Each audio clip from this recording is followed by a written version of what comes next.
which is what I did. Live stream going up now. I can reach, make a finger and get easy. Thank you. Yeah, I was handling other things. I appreciate it. Says we're live. Okay. The chair calls to order the April 24th meeting of the Kansas Governmental Ethics Commission. Welcome back, commissioners and staff. In your materials, you have today's agenda and the minutes from our meeting on March 27th. Can anyone identify any corrections that need to be made to either? If there are none, I'll take a motion to approve. This is Patty. I'll move to approve the minutes in the agenda. I'll Thank second. you. Motion has been seconded. Any additional discussion? All in favor of approving the motion to approve the agenda and minutes as written signify by saying aye. Aye. All opposed say nay. The motion passes. Turning to the agenda, the first item is a COMA training. I see we have some new people in the room. Director Skoglund, how do you wish to proceed? Sure. So I would like to turn it over to Matt Bingesser, who is going to run the training for us by courtesy from the Attorney General's office. I'd really appreciate him being here. Excellent. Thank Yeah, you very welcome. Thank you, Mr. Chairman. So I'm Matt Bingesser. I'm the Administrative Counsel for the Office of the Attorney General. So I help with open government and other government relations items with the agency. So I do legislative work, I do county work, and do these trainings all over the state for COMA and Florida. So this is my third one this week, and we're excited to do this. Let's look forward. This is my first COMA one, but we're excited to get started. So I do have a couple caveats. I do have to say I don't speak for the Attorney General himself. The opinions expressed in this presentation are my own. The curriculum is generated by our COMA Core Committee that meets and generates this curriculum. We'll be starting our 2024 committee very soon. So if anyone interested, be glad to invite them on to be a member of the board. So we'll go ahead and get started. Can you all see the screen? Yes. Thanks. That's what I was looking for. Great. It works. Right. So I'll just kind of wave at you when it's time to move on. Does that sound good? Sounds great. Yep. Perfect. So we'll go ahead and go on to the next slide. Just a little heading side and citation. So we'll go to the policy construction purpose slide. Hey, perfect. So COMA in its very essence is a statute that is supposed to provide transparency between the public and its governmental officials. And so the law was enacted to produce a public benefit, which is supposed to be construed broadly in a very liberal manner to ensure that we are maximizing exposure the public has to their elected officials as they're engaging in the decision-making processes. So that's, the courts have been really good about emphasizing the people and the constituents and ensuring that they are getting access to their government officials and the decisions are not being made in the dark. And so this act really guarantees the right to observe government policymakers in those decisions as they're in real time. Go ahead and move on to the next slide. Right. So if we are going to have a law, we need to know who it's subject to. So all legislative and administrative bodies and agencies of the state and political and taxing subdivisions thereof and other subordinate groups thereof receiving or expending supported or in whole or in part by public funds. That's who is captured by the Kansas Open Meetings Act. So subdivision of the state. So the state is the first entity created by our state constitution. And we further subdivide the governmental agencies, the departments, the commissions, like where we are today. And we further subdivide to the counties. And the counties further subdivide again to townships and cities and other types of municipalities. School districts are also covered, as are water districts. So a subordinate group is not clearly defined in statute, although it is widely interpreted to mean any entity covered by an entity or group that has become an extension of a covered entity. So what do I mean by this? So in a county setting, counties will typically create additional subdivisions of government. So this could be a police advisory board like Johnson County has. It could be an agency on aging. Those governing bodies will therefore be subject to COMA because they are under that subordinate group heading. Can you speak up just a little? Yes, absolutely. Okay. It's hard to hear. It's just this end is hard to hear. All right, no worries. I can definitely do that. So the concept, yes. Nestor Wygan. Oh, that's the name. Nestor is a Greek name. I'm sorry. We were having a conversation about the historic election that took place. Really good stuff. Yeah. Sorry, it Oh, yeah. just was an open door. Thank you. Oh, yeah, you're very good. So if there's governmental services being offered and there is a formal governing body that is kind of supervising those governmental decisions, it's most likely a COMA situation will be applicable. So this would also include drainage districts. Not all counties have those drainage districts, but Johnson County does, Sedgwick County does. So you usually see those additional components of government in those larger counties. So we'll go ahead and move on to the next slide. But who is not subject to COMA? This is a question I get very frequently as we're going, helping these states, agencies and the county governments. And so any administrative body exercising a quasi judicial function, I think that may even impact you guys at times. So you guys have the joy of having both worlds, kind of as you're entertaining and operating under the COMA and the Administrative Procedures Act. So kind of interesting. The judiciary branch does have some wide exemptions. Private organizations and staff meetings of covered entities. So if it's not the governing body meeting, it's just simply the staff, they will not be captured. Another one that is interesting for a lot of people is the homeowners associations won't be covered in the COMA either. So I get, that's actually the number one question I get. People calling in asking if their homeowners associations. Clearly they get angry about those homeowners associations pretty frequently.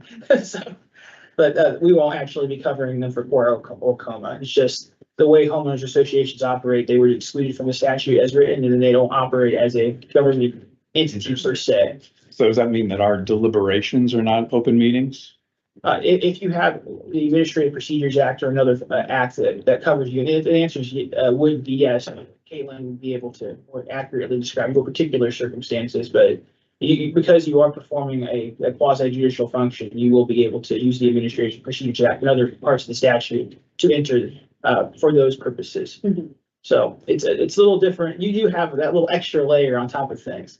So it helps you guys perform your duties in a way that is more effective for you guys. County government, you'll see, we just did a sanction against Johnson County yesterday. And it was a pretty big deal for them. They have to do some training and do an improvement plan in order to get back to compliance based on the consent agreement we have executed.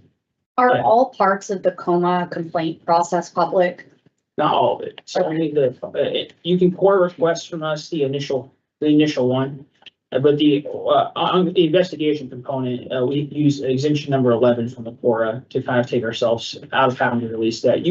Anyone is eligible to get the final consent agreement if it's Quora there. Okay. So that was released, I believe, on Tuesday. So anyone who wants to see what that kind of looked like with regards to Johnson County could definitely request that. I think it may be published with Johnson County, at least in the meeting minutes on Thursday, because we have a training going on with them tomorrow through the Kansas Association of Counties. So just kind of interesting, you can see government in real time. Theirs was a COMA violation for a failure to properly execute a motion for executive sessions habitually. It was a very frequent problem. And that's usually the most frequent COMA problem I see is the failure to an executive session. For this training. Yeah. So that is where we see that come up most is those COMA violations regarding the executive sessions. The notice requirement doesn't hardly come up. So counties and other forms of government are usually doing a pretty good job on that. You'll kind of see what that looks like. But the executive sessions is where it trips up a lot of people because there's a very specific formula you have to follow in order to be in compliance. And if you aren't following that formula to the T, you will be doing a technical violation and you'll be subject to those sanctions. So we'll give a series of 10 slides on that executive session procedures. So that way we'll be well versed. We're going to executive session.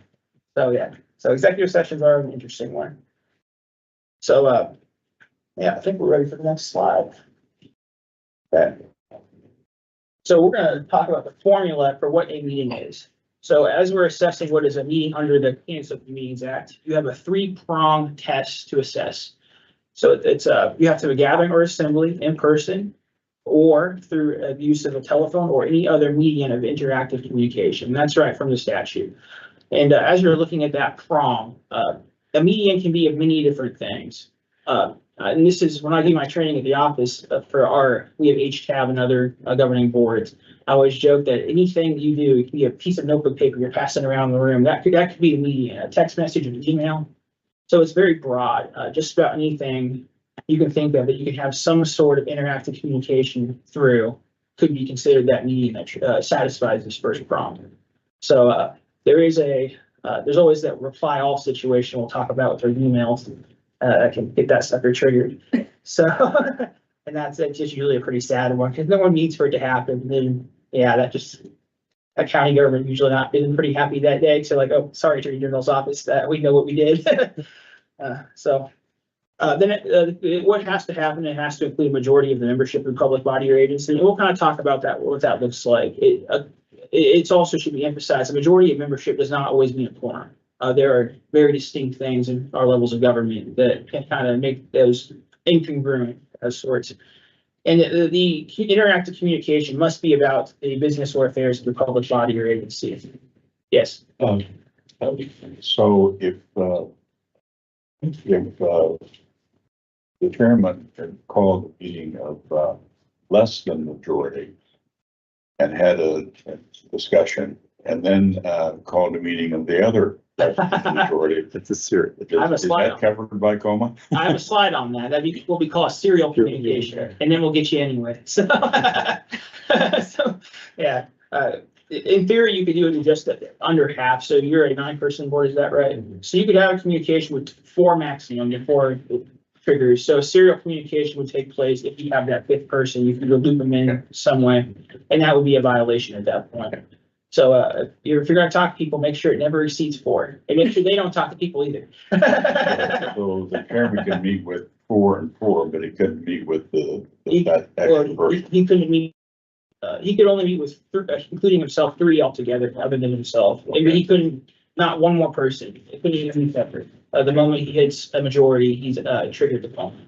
But if you ever met with that 9th person, then it would be a serial. Well, in this case, I guess it'd be the 5th person. So that makes sense. Because the majority on this board is 5. Okay. Okay. So the moment you hit 5 communications collectively, whether it's all of them together or one-on-one, that's when you can figure the phone. Yeah, that's what we call a serial communication. And it's not breakfast cereal either. It's not a communication you want to have. It's not tasty. So, yeah. And so that is the formula. You have to hit all 3 prongs to have a meeting under the Kansas Open Meetings Act. Does that kind of make sense? So you have to hit A, B, and C, otherwise you don't have a meeting. And ready for the next slide. This will kind of go into what a gathering or assembly is. We kind of touched base on this a little bit, but you may conduct the meeting by any sort of medium, WebEx, Skype, you name it, no paper, a text message. It really covers just about anything. And informal discussion before a meeting can count. Like anything after or during a recess can count. It doesn't matter what you call it. You can call it your lunch potluck. You can get together with some friends. I mean, it's just whatever gathering sorts. It can be just about anything.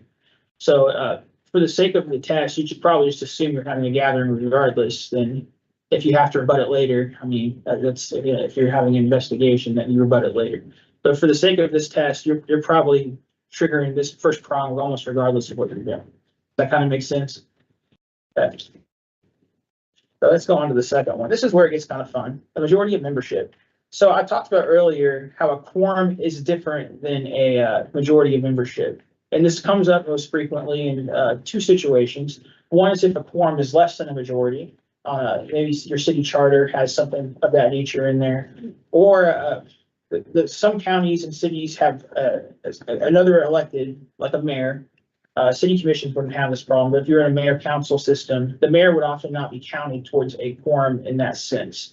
But it would be counted as a majority of the elected body because the mayor wouldn't have a vote on the council in some circumstances. Every city's a little different, and the city, League of Municipalities has a good way of explaining this. But the way it would work, so if you have a 7-person council, that's pretty typical. And one of those is the mayor. A quorum may well be 3 council members. But if you add the mayor in, a majority of the total membership would be 4. So you see how the numbers are a little different because of that distinction. And so there is no congruence between the word quorum and majority of membership in this case. And that's an important distinction to understand as you're working through the Kansas Open Meetings Act. And that's how we'll enforce it the way it's on the slide. So avoid violations, that's important. So we'll go ahead and move on to the next one. And this one's the discussion component. Remember, you have to have all 3 of these at any given time. So discussion could be a binding action, or it may not be. You don't have to take a vote for discussion to be taken place. So as you're kind of looking at what discussion is, it could be just about anything relating to the business and functions of the governing body you're part of. and it captures it in there. Meetings include all gatherings at any stage, so you could be at the beginning of a discussion, you could be talking about something that you just like, oh my goodness, I need to talk about someone about this. You could do it with one person, and you're a group of 9, you do it with 1, you do it with 2, you do it with 3. The moment you hit 4, and any sort of combination, it gets past that 4 number, so if it's 5, you would have the discussion of the full membership, a majority, through some sort of meeting, and that's how you get a meeting on outside of coma, which would be a violation. So if you were to meet someone at a social gathering, part of your group, inadvertently, maybe say you have a mutual friend and have a wedding party together, if you talk about the discussion of the meeting, you've hit your first person on the list. It doesn't matter where you're at. So you just gotta count to 5, and you got a problem. And so it's up to y'all to make sure you're not hitting that 5th person.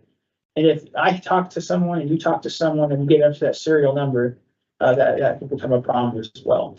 So it's good to be, as you're operating as an appointed board member, it is good to keep most of the business you're doing within the room.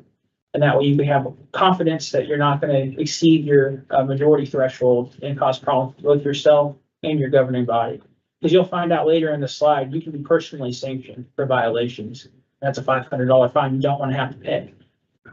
So that one hurts. And your governing body entity could be fined too. I mean, typically it's the individual, but you never know. Depending on the type of violation, it could be the governing body that takes that fine. So we'll talk about some of the sanctions that can be instituted a little later on in the presentation.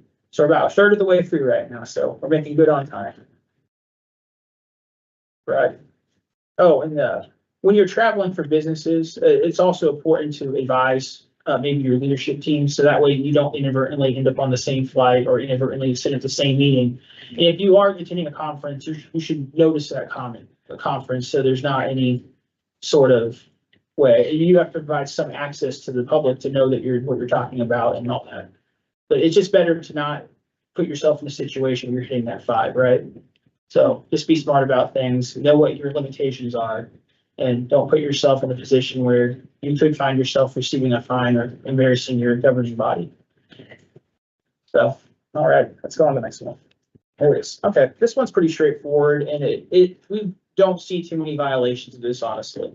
So a lot of folks are pretty good about this. If there is a violation, it usually comes with the failure to, when the renewal process goes along, to notify them of the renewal that needs to take place. So it's the chairman of the board that is responsible for this and will be receiving the fine. So I think that's that guy on the screen. So oh yes, so he needs to pay special attention here. This is mostly involving him. He can't delegate the authority to someone else, but as we investigate, yeah, he's the one on the hook. So we don't require a notice of meeting be published in a newspaper or on a website. That's not the requirement of the coma. But you must, if a meeting is requested, you do have to make sure that you do provide that notice within that fiscal year. Emphasize it is only valid for the current fiscal year that the request is made, right? So you do have an obligation to let someone know if their fiscal year notice request is about to expire. That is the responsibility of the chairman of the board. He has the authority to delegate it to a staff member or an executive director. But no less, as we were saying earlier, that's his responsibility. That's his job as the chairperson of the board. Okay, now fiscal year runs from July 1st to July 1st. That's correct. Yep. Under camp. That is correct. So July 1 will be the date that that triggers. And so this entity and all entities around the state will be that follow that fiscal year. Now, some cities have different fiscal years for whatever reason. You never know what the circumstances are. It's typical for July 1 to July 1. That is, if the agency chooses though not to require a renewal, that's an option though, right? Like we don't have Right. Okay. Yes, right. If you just can keep it on there perpetually, that's fine too. You avoid the renewal problem and you Okay. avoid the most common notice issue. Okay. So, I mean, check that one off the list. Not have to worry about it. And that's a nice thing not to have to worry about. So you forget that notice requirement, someone misses a meeting because of that. Mhm. Oops. But if you don't terminate, then it continues for another fiscal year. Then if you don't terminate, it continues for Yeah. another fiscal It year. just continues perpetually. You've complied with the law, so to the extent you need to, so that's fine. Is that the practice of this board to go ahead and let that just roll over? Yes. Oh, yeah, then you're not suspending any notices, so And that, yeah, you're pretty much all right. If you ever to change that policy, you would then have the obligation then. Yes, So, okay. Yep. Thank you. so, yeah, no problem. So, now we do also make the, recommendation, you try to get those requests in writing, just so you have a record. They can be done orally or verbally. That's, it's usually better to get a record of something. And I say this for court. Never take a court request orally. It doesn't go in well for anyone.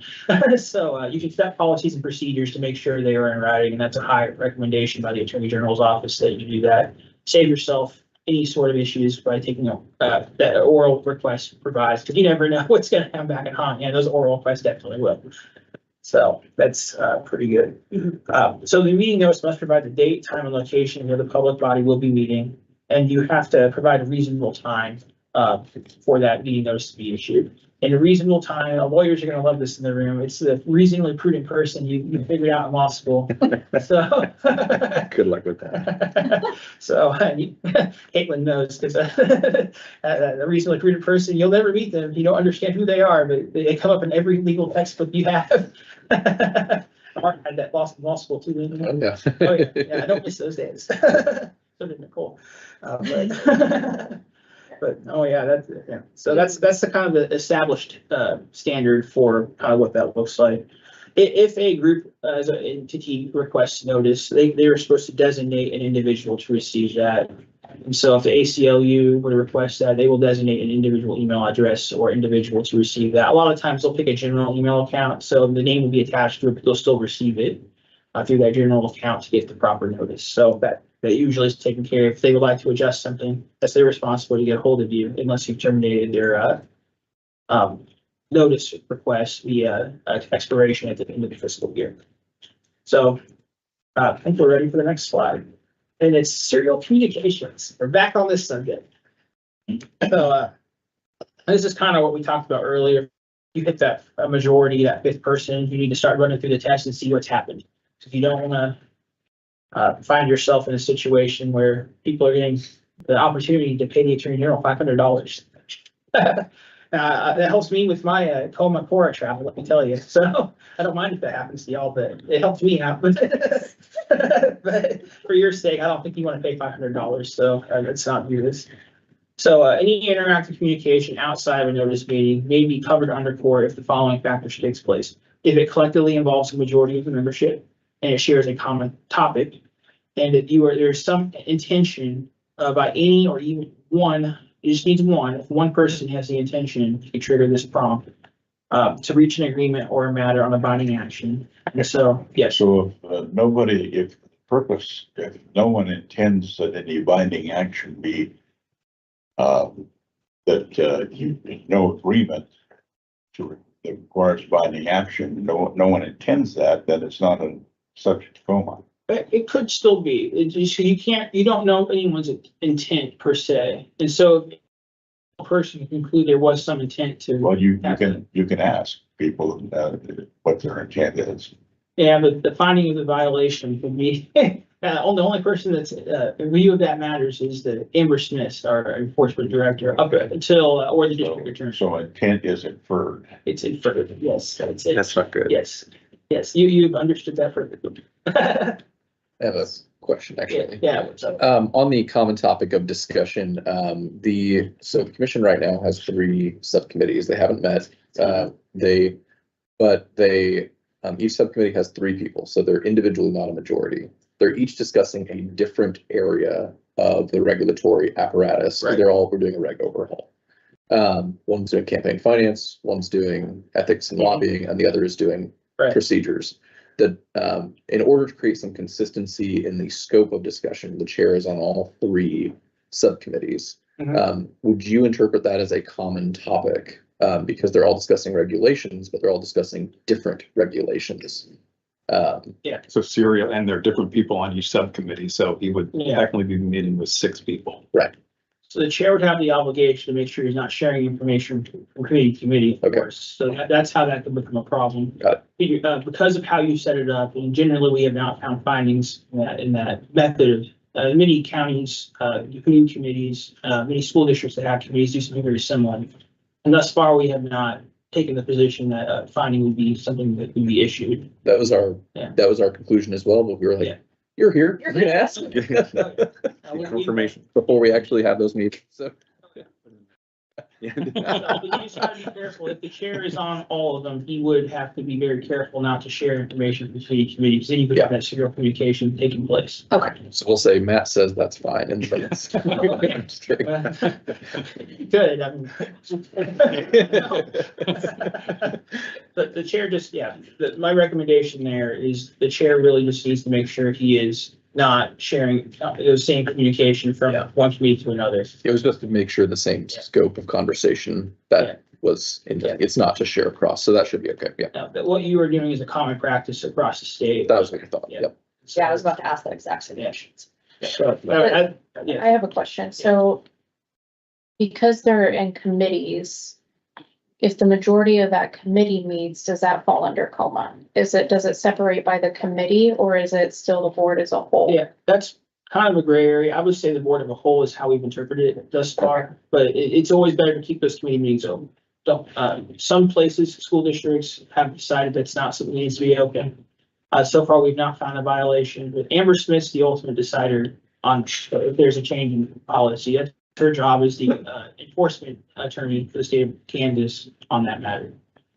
And so far, and I can double check with her on that just to confirm, but so far we have not had a violation be issued for that particular circumstance. Okay. And of course, if I need to make a correction, I will let you know, but based on what my conversation with her and how she interprets things, that is consistent with my view, of how we interpret things. And provide similar guidance to the Lake School District and the Valley School District. We operate in a very similar manner. Does that make sense? Okay, perfect. Hey, Thank you. so I may have missed this and I apologize for being virtual today, but is a subcommittee considered a separate body for purposes of coma? The answer is technically no in this circumstance. The subcommittee, if it's of the same membership of the body and you're just doing, but you should still plan to have that meeting open to the public to give yourself the least amount of exposure. Does that make sense? Yeah, I think so. Yeah. Thanks. Because you remember, the transparency is good for all of us. The more transparent you're being, you're more likely to be successful. Is that Commissioner Jackson? Yeah. But this is recorded as well, so you can review the part you missed later as well. Was that Bo? Yeah, Yeah. both. Very good. Yeah. Okay. Yeah, I think I only missed like 30 seconds. I was on at 101 and you guys had already jumped right in, but I saw you hop in. So that is a question we just answered recently for Kansas, whatever Sarah Hartware is serving on now. So she's Kansas Aging or Disabilities Board. That's right. Yeah, so of course, there's statement of substantial interest, please. So those are fun. Oh, yeah. File those, you have them. Oh, yes, April 30th. I think we're all out AG's office trying to get those in. I haven't done mine yet either, so. All right. It'll take me 2 clicks. Yeah, one easy way to violate the coma is those emails. If you hit reply all, just be very careful. You'll get a constituent correspondent every now and then. And it will say, hey, person, this is what I'm looking for from you as my council member. And they'll CC literally everyone on the council.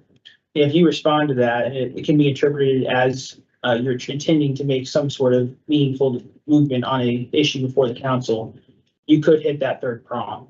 And if Amber Smith in her investigation determined there is an implied intent there, you could be finding yourself in a position where a violation is potentially taking place. And so you don't want to find yourself in that. So word for the wise, always check who the two from carbon copy are all on the email. Ideally, those constituents will use blind carbon copy if you're going to do something like that. A lot of times they don't. So so as you're doing and working as a board members, if you all have a common email domain and you all receive all the emails from the constituents, or if you do receive those, I don't know. You just got to be careful not to disseminate those. Another common practice is to have one designated individual receive all emails like that. So you'll have a general account, and the individual who receives the general account, usually a staff member, will disseminate those emails back to the members. That way there's no chance for a reply all situation and you all are safe from that travesty of an unfortunate error. So forwarding is also something you should avoid doing, because then that email can be forwarded and forwarded and forwarded until you hit 5 and oops. So don't forward emails to your colleagues, because you never know who they're gonna forward them to. If a core request comes in for your emails, you go, oops, that's not something you want to deal with. So as far as coma goes, core requests are not your friends getting cored. So that's when a lot of violations are discovered. So just keep that in mind. All right. Any other questions on serial meetings or communications? No? All right, let's see what the next one takes us. Meeting conduct. So we're gonna talk about agendas real quick, and agendas are kind of unique in that we don't really have to have a whole lot on them or really even really have them at all. So that is kind of an interesting component of the whole. So you're not required to create one. Any agenda must include topics, if you are going to have one, that you plan to discuss, if you know what they're going to be. They may be amended during a meeting, unless a statute or rule prohibits an amendment. So if you have your code of conduct and your organization bylaws, that meeting and agenda amendments are not permissible, that enforcement, they're not permissible. But as far as the Kansas Open Meetings Act goes, you can amend agendas in the open meeting. And so if you are going to have an agenda, you have to make it available, which you guys did. I got it when I walked in, so thanks. You guys have complied with the law on that front. An agenda does not have to be mailed out in advance. You may simply place the agenda on a accessible place in that public meeting space. So what you do need to record in an agenda, however, is executive session motions. That's the one thing in statute you're required to put in your, sorry, not agenda, in your meeting minutes. I guess meeting minutes is saying I'm getting ahead of myself. That's the next slide. So move on. Okay, cool. All right, so let's talk about the use of recording devices in your meetings. They are allowed. So if someone wants to use a camera or some sort of photographic lighting system or whatnot, as long as they're not being disruptive, you have to allow them to do it. You can set policies to facilitate this to be less disruptive. Highly recommend you have policies to facilitate a situation to make that less disruptive. Does that make sense in that regard? Okay. So it's not always the most comfortable situation being recorded, but I mean, it's the public's right to do that, as long as they're not being too terribly disruptive. They come up with the whole light system and it's making flashing noises, and obviously that's something you can enforce. And that would not be reasonable, because we bring back our reasonably prudent person friend, and they will kind of look at that. If they just have their phone out like this, and I have it on mark the whole time, that's awkward, but life goes on. That's going to be allowed to be permissible. No one wants to watch that. So there's also no public right to speak at a meeting. This has been an issue of great controversy across the state right now, with some governing bodies deciding to disrupt or discontinue public comments. The Kansas Open Meetings Act does not require public comment to take place. So although it's not very transparent to take those off the air or not to have those take place, it is fully within a governing body's right not to have public comment. That's the way it is. And if you get constituents complaining about it, that simply is just that, a constituent matter that should be treated as a constituent matter, not a Kansas Open Meetings issue. And so as we're assessing kind of what a location of a meeting needs to look like, you must have some accessibility in public. Even if you're conducting the meeting on Zoom, you have to, or some other electronic platform. If you're doing a meeting at all, you have to have some public space for members of the public to come in and watch the meeting. And as anyone who's requested notice must receive information on how to get and access that public space. And so that is something that a lot of people don't realize. If you're having an exclusive Zoom meeting, you're like, oh, we need to do this. You do have to provide that public access point, because not everyone has access to computers. We may be operating, many of us with laptops, cell phones 24/7, but we do have a lot of people in Kansas who don't have access to those resources on a regular basis. And so to avoid discriminating against them, the Kansas Open Meetings Act does have this requirement that you do provide that open access space. The space must be reasonably accessible too. And so this building is pretty good. It's on the first floor. And so people with disabilities are going to be able to access the building. And so the accessibility will be there. So accessibility can mean a lot of things. So we should accommodate people with disabilities in a handicap situation. People who are differently abled are entitled to watch the meeting just like anyone else. So having a meeting on the 7th floor with no elevator that's not gonna be in compliance with Tacoma, you'll be in violation. And it's probably more than just Tacoma, because you have the Americans with Disabilities Act that you're gonna have to probably continue with there as well. And so that's important to realize. Also, very important, you are not to conduct secret ballots in an open meeting. That's very contrary to what we would call openness and transparency. There are circumstances secret ballots will be permissible, but a lot of times those will ultimately be published in the record as well. So I saw this recently in Johnson County, where the community college replaced the trustee who had resigned from the community college board. And although they cast secret ballots in real time, those ballots were ultimately printed in the record in their entirety.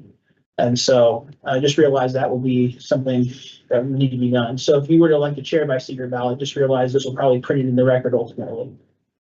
So it was like secret in the meeting, but when the minutes were published, Yeah. it was Yeah, included? so they just didn't announce each individual ballot. But you, Sorry, you- yeah, yeah. So each ballot is printed with the individual voter's name on it. Okay. So you put your name on the ballot and you put, let's say, there were 7 candidates they were deciding on, you just put the name of the candidate. Same if you're voting for chair or vice chair, because that is a public record for who you voted for.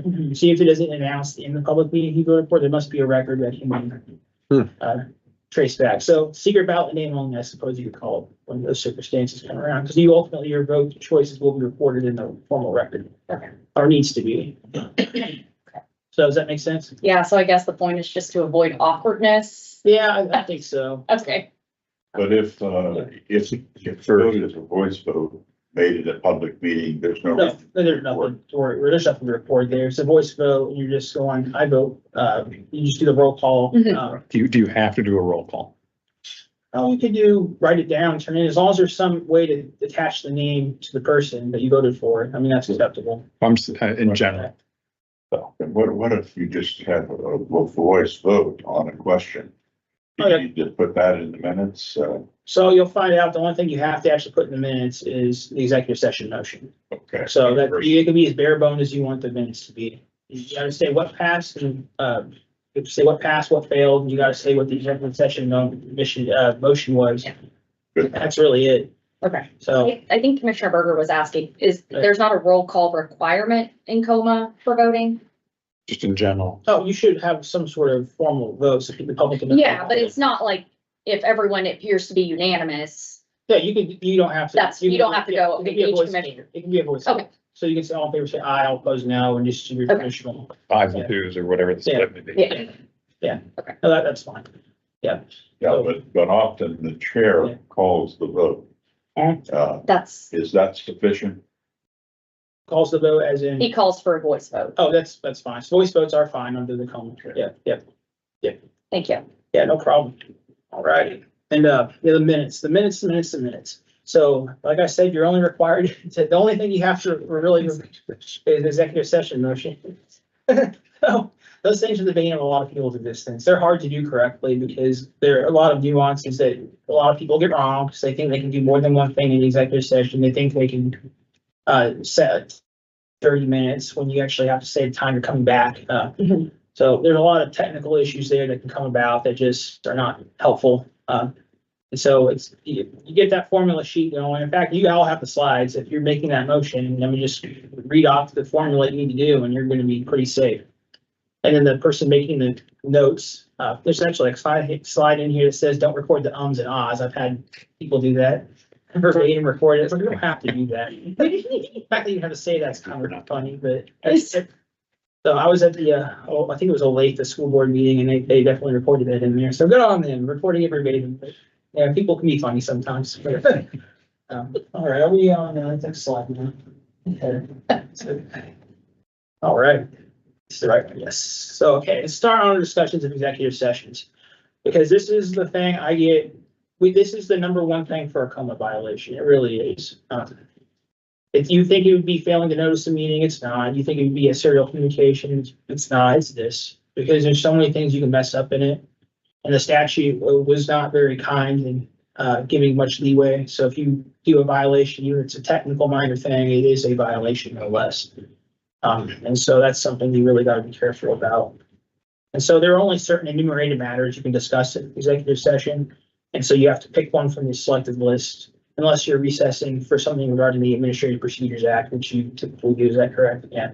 So, you guys have the bonus of the extra version of the law that will help you protect your business. Other entities are not as lucky as you, because they will find themselves in trouble if they're not finding an exact motion component to fit. And it's all written out in statute, and you have to say the exact statutory provision. You can't even paraphrase it in a way. You have to cite that statute to be correct. And so it's always better to just, if it's there in statute, cut and paste a clever tool. And so definitely take advantage of that. So, and so in executive session, you have to be an open meeting first. So you have to have already started the open meeting. And then you must recess into an executive session via motion. So you have to make the motion. The motion must be seconded. And so then you cite the statute that you're going to use, and you have to cite a topic that will be discussed. And so there'll be a perfect formula on a subsequent slide, so you guys can take a look at that. So there is no mechanism to extend a coma, to extend a executive session in coma. It's not there. So you have to recess back in at your appropriate time. You cannot end an executive session early. You cannot do it. So you must, if you say I'm going to executive session starting at this time, coming back at this time, you are going to come back at that exact time. Not a minute later, not a minute sooner. That's when you're coming. And so that's the law. That is what you're all required to follow. So as a reminder, you cannot take any binding action in an executive session. You can come to a consensus. That's perfectly fine, because that's the purpose of an executive session, is to discuss something that is subject to an executive session if you have the proper statutory authority to do so. So consensus, what do you mean by that? You So cannot let's say there's not an action which is taken. Right. Not everyone agrees, but there is kind of a believed course of action. Yeah, you can come to some sort of meeting of the minds, per se. You just can't. Which can include disagreement, right? You can have disagreement, absolutely. Okay. You can come out of an executive session with a 4-3 vote or a 5-4 vote. That's perfectly fine. You just know what your vote's going to be. I mean, and you just take that formal vote in regular session. You don't have to be 100%, but you can come to some sort of functional majority to get something passed. So they can take an informal vote in executive session, like they can. In theory, I just want to make sure, because we obviously recess to discuss quasi judicial things all the time. I want to make sure that we're following the same procedures over. so you can come to some sort of consensus. So if it means you have a 6-3, I mean, you can have some sort of idea how the vote's going to come out. Okay. That's not going to violate your own. You just can't take that formal action inside the meeting. So you shouldn't be taking a vote in the meeting. You should be taking the vote outside of it. So by consensus, you're not saying Yeah. a vote, you're saying something which is not binding. Something that Yeah. is not binding like this. So you can, you can come to some sort of idea of how things are going to proceed. That's fine. That's the purpose of the executive session. You're Gonna going survey the people present, like, does everyone agree on this or not? to, or you don't have to agree. Or not agree, but Mhm. what are your thoughts on it? Yeah, you can get, so if you have that, let's say you're trying to hire someone, let's say you're getting a deputy executive director and you receive his application. Let's say you're taking those applications for that role, and you want to review those. That's, I'm gonna botch the exact name. There's non-elected personnel and things of that nature. So you're reviewing those applications to kind of figure out where you want to go. You want to do that in private sessions, so you can review confidential documents that were not typically subject to KORA. So remember, applications, letters, recommendations, employment records are something you can discretion under the close. And so that exception will allow you to take care of some of the really the meeting of the minds on kind of what candidate you're actually looking for. It maybe functionally gets to some majority of candidate preference without taking a final binding action on that. Does that make sense? Yeah, and I'll just note for the record, we do not vote in executive session. Oh, perfect. Good to hear. You're not violating the law. Somebody For could the confirm record, for that. the record. Exactly. Yeah. Chris is trying not to snitch on the group. Don't We make me have two party. attorney generals in here today. That's right. Jay's been very good to us. Oh, yeah. So. All right. So, yeah, even if consensus is achieved, an open and formal vote must be taken. And so that's what you gotta do. So don't be making that final vote and coming out, it's like, okay, we're done. Cause you're not. You gotta come in You gotta do it. at the exact time and make their vote then. Okay. So that kind of works. So you must convene, an open meeting to get into that executive session. Now, I can't emphasize it enough. If you need more time, make another motion. If you're going to discuss two topics, such as you're doing unelected personnel, then you're meeting with your attorney for X reasons, you're going to do two executive sessions. This is what Johnson County screwed up. So, and why they would think you do. I have a quick question about that. Yeah. If, for example, you're discussing two matters that fall under the same exception, like attorney-client privilege.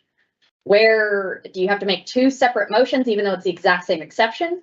I would say you need to do two separate motions. Okay. Separate motions, because unless it's the same case you're talking about, because you have to explain in detail kind of why you're going to executive session. Okay, so that then triggers into, we will consider 1 to 10 different possible complaints and findings of probable cause and Well, that kind of thing. That's not executive session. I know, that's, Okay. we call it a recess, recession. Reset, yeah. We're in recession at that point. But do we, I mean, that can be a single motion, can't it?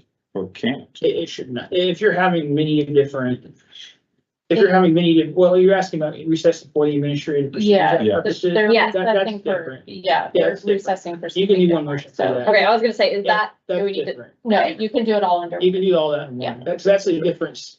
That's a different statutory scheme you're Okay. using. So you're not using coma executive session privileges at that point. You're using the Administrative Procedures Act. Okay. To your quasi judicial functions at that point. oh, that's a So, good question. Thank you. yeah, that is a good question. Yeah. So but you are very unique and you have those two unique roles that you could recess into executive session to discuss stuff with your attorney. That's perfectly acceptable.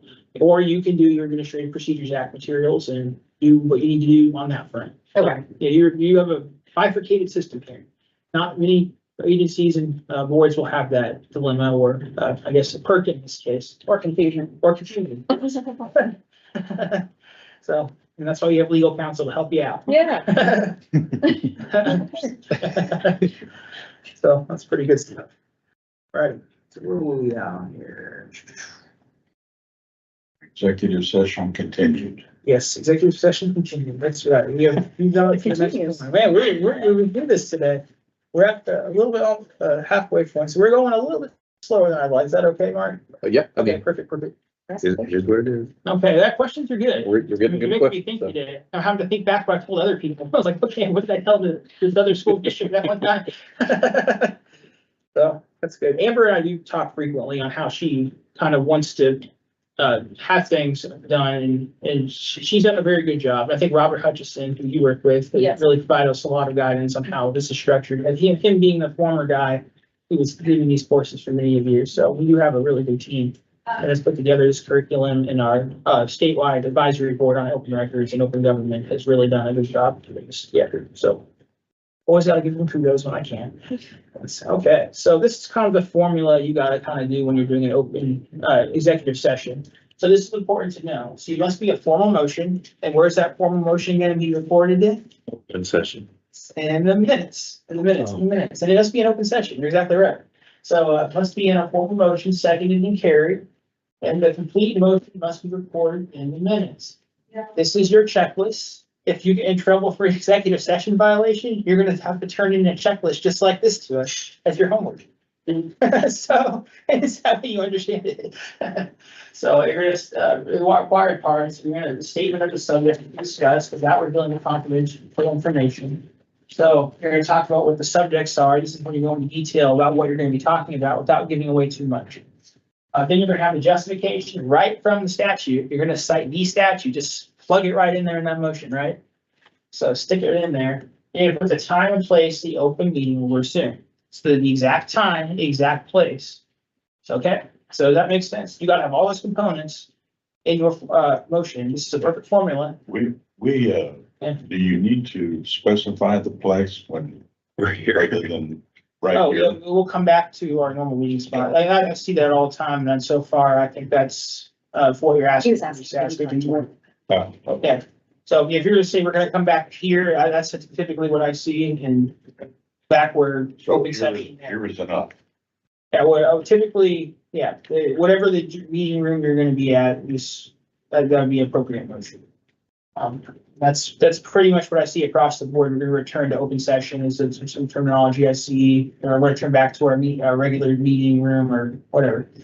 Something of that nature. What you're doing is probably satisfactory as long as it's not, if you're omitting it all, I mean, then you might have a problem, but you're probably looking pretty good. And this is where a lot of people screw up. Only one statutory justification may be used per executive session. So you have to have your unique statement or subject, you're gonna have to have your unique justification, and you're gonna have to have your unique time and place when you're gonna resume. And so this is why you need to be doing several executive sessions rather than doing one big group of one. So you can't be doing, if you're gonna be doing several applications for different job openings, let's say you're doing deputy director and let's say you're doing a deputy director, I don't know, communications director, whatever you wanna do. Or a deputy attorney. That's could use some help, right? All right. So you can do you're gonna need to do two separate motions in our recommendation for our office, because that's just, it makes more sense to just isolate those. There's never a question. And you're also not gonna run into any sort of violation that may occur with doing too many things outside that subject matter that you have indicated. So for example, if there were two pieces of pending litigation, we would have two separate. Yes, do two Motions. separate ones. Yeah, two separate motions if we needed. How do you identify without giving away the confidential information? Case names you can use in matter. You can do- What if cases are under seal? Cases are under seal with, you just do the best you can, because there's that component that says without revealing confidential information. If that's all you can do is the bare minimum, I mean, that's all you can do if it's under seal, right? But you have an obligation to be as detailed as you possibly can. That's your Okay. obligation. And if you internally know it's gonna be two separate cases, you have an obligation to do that, two separate motions. That makes sense. So that's important to make sure you're doing that. It's the more orderly and more exclusive you keep the items, the better it is. It's also better for transparency because the constituents who will see your minutes if they do report requests for them or whatnot, will be able to see that you went into two different executive sessions. They'll be able to kind of understand why. To a degree, you can't reveal confidential information, but it's more transparent to have more entries in the executive session and not. Does that kind of make sense? Okay. So, yeah, that's executive sessions are a interesting one. So still on the next one. Okay, so I'll look into the motion. So we're kind of going into this a little bit more detail, and I do like hammer this pretty hard. This really is where I see the most violations, and I can help it. I'd like to help you guys not to have a violation or a county or city. So when I share this information, I just really would like to emphasize this. So do not reconvene before the stated time in the motion. Do not, and there is no formal provision to extend that time. And so you're just better off plainly stating the time instead of requiring attendance to do any sort of math. And people don't do math very well in our modern society, so just give the time. Say we're coming back at 3:30, we're coming back at 4 o'clock. Just be transparent in the time you're going to be coming back. It's just the right thing to do. And openness and transparency are good for all of us as we're going through this. It's good for the public, it's good for you guys. It keeps you all in trouble, it provides public confidence in the work you're doing. So the more transparent and exacting you can be, the better it is for our constituents and yourselves. All right, let's move on to the next one. And so your secretary or whoever's recording the minutes must report the motion in its entirety. The motion is not complete if it summarizes the action motion in a manner that addresses only the three statutory elements, but omits other content in the motion is made. So if you have the elements, you met the correct motion statute, but you do need to report the motion as you made. Does that make sense? So the motion needs to be kind of exact in the language that is recorded in those minutes. So this is the only statutory thing you actually have to report in the minutes, though. It's one time you have to do it right. If you come out of executive session with the intent of going right back in, do you need to restate the motion in its entirety? Yes. Yes. You just incorporate the reference what you said before. Got to do the whole thing over again. Okay. Start over from scratch. If that's another common violation, you see. So that's doing it exactly even if the exact same motion, you got to do it again. Yes, it's just the way it is. And so, and extraneous words and ums and ahs don't need to be recorded. Sometimes we'll do that if they mean exactly. I mean, it's technically correct still, but you don't need any of those filler words. Like we kind of know that those aren't like really part of the formal motion, but I put that in there because I get to laugh at people sometimes. But yeah. So you need to remember, this is helping the public further know kind of what's going on with the public body. So even though they're not entitled to the content of the executive session, it gives them some idea that the executive session took place. It provides some confidence that the executive session was a proper one and done under the confines of the law. And so that's the important component there. This is really trying to create public confidence in what we're doing and instill that. All right, let's see what shot. No, it's about how many people did that one. Okay, so we're going to talk about some commonly used justifications now. And so these are right from the statute, and it's always better. I always recommend you cite the statutory like provision and you cite the language from it. It's just cleaner. There's never a doubt and question. And so that really helps you all out. So this cleans up your reporting and your emotions. Now, obviously, the person making the motion may not know the statute in their entirety, but it's good to, even if you're taking the minutes, to put the little reference to the statutory number, the statutory citation in there. That way, a lay person who doesn't understand the law as well will be able to search that. It's just, that's a public benefit to them, so they can have more access to being able to understand what's going on. And so personnel matters of non-elected personnel. So that's if you're trying to do hiring or something of that nature, consultation with the body's attorney, employer-employee negotiations, data relating to financial affairs or trade secrets of corporations, partnerships, trusts, and individual proprietorships. We'll kind of talk about what relates to economic development provisions, matters affecting a student, patient, or resident of a public institution, preliminary discussions related to acquisition of real property, and security measures. So we'll go on to the next slide, and we'll kind of talk about these just a little bit. But we also want to talk about who may attend the executive session. So only members of the public body can attend, and mere observers may not attend. If we were to enter an executive session validly right now, only the individuals who are members of the governing body and staff designated by the governing body should be able to attend. Non-public, so individuals can be invited only if and only if they aid the discussion and provide information on a permissible topic. So Mr. Scoglin would almost certainly be invited to those executive sessions, as would Caitlin as the attorney, and whichever attorney general designee and here would probably be okay. So, but the members of the audience here today that are just guests would not have that same right to attend those executive sessions because they could not aid in the discussion or provide information on a permissible topic. So another individual who would be able to attend, let's say this body did not have an attorney representing it, if they had to get outside counsel. If you cite that appropriate justification, which would be talk with your attorney for current clients, those communications, they would be able to attend that executive session as well. So that kind of makes sense how that goes. That's probably good. So let's go ahead and move on to the next slide. Yeah. It's a duplicate. Yes, okay. Yeah, all right, let's go on to personnel matters of non-elected personnel. So you're going to protect the privacy and interests of the group, of the individual, the employee that you're talking to. So let's say you're doing an employee evaluation. So you want to talk to Mr. Scoglin privately and conduct that employee evaluation in that private session. This would fall under that personnel matters of non-elected personnel. So he's not elected, right? And so you'll be able to have that discussion, tell him he's doing a great job behind the scenes, or make another determination. So that will be up to the board to make that decision, kind of what they want to talk about. But that's the justification is there for you for that reason. It's also there to kind of maybe even go through some discussions on what applicants you want to make for that new deputy director you're hiring. So you can do that opportunity.